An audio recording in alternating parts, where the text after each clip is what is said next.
So let's read the question. The question says that if P is the length of perpendicular from origin to the line and alpha is the angle which this perpendicular makes with the positive direction of x-axis, then sketch and write the equation of the line when P is equal to 3 and alpha is equal to 45 degrees.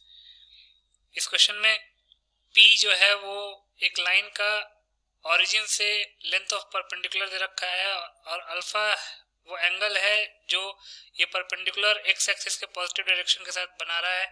तो हमको एक ऐसे line की equation लिखनी है जब P की value 3 है और अल्फा की वैल्यू 45 डिग्री है. बहुत ही सिंपल सा क्वेश्चन है. पहले हम की कॉन्सेप्ट लिख लेते हैं. तो सपोज ये एक्स एक्सिस है, ये वाई एक्सिस है और ये एक लाइन है और इस लाइन का ओरिजिन से परपेंडिकुलर डिस्टेंस जो है वो d यूनिट्स है. अगर ये जो डिस्टेंस है ये d यूनिट्स है और ये जो एंगल बना रहा है वो थीटा एंगल बना रहा है, तो इस लाइन की इक्वेशन क्या होती है?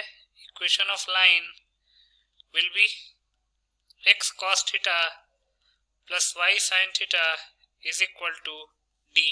ये तरीका होता है लाइन की इक्वेशन लिखने का. अगर लाइन का ओरिजिन से परपेंडिकुलर डिस्टेंस दे रखा है और वो जो परपेंडिकुलर है वो अगर पॉजिटिव एक्स एक्सिस के साथ जो एंगल बना रहा है वो गिवन है. तो इसी की कॉन्सेप्ट को यूज करके इस क्वेश्चन को सॉल्व कर लेते हैं. तो इस क्वेश्चन में क्या दे रखा है? Here P is length of perpendicular from origin to the line, length of perpendicular from origin to the line. और P की वैल्यू क्या दे रखी है इस क्वेश्चन में? P की वैल्यू दे रखी है 3 यूनिट्स. P की वैल्यू 3 यूनिट्स दे रखी है. और अल्फा क्या है? Alpha is the angle made by the perpendicular with the positive direction of x-axis. Angle made by the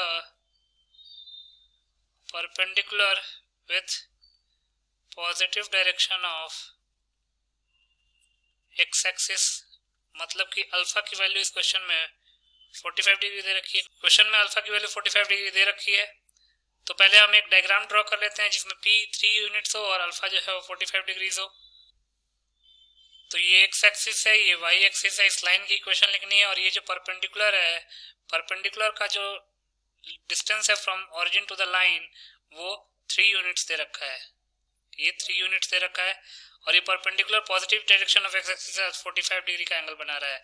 तो इस लाइन की इक्वेशन क्या हो जाएगी? Equation of this line will be x cos alpha, that is x cos 45 degrees plus y sin 45 degrees is equal to d, that is 3 units.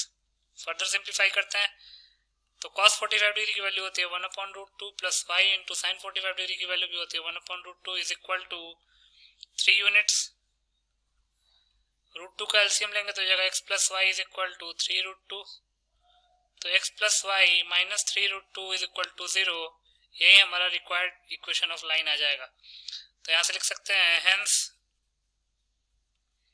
required equation of line will be x plus y minus 3√2 is equal to 0.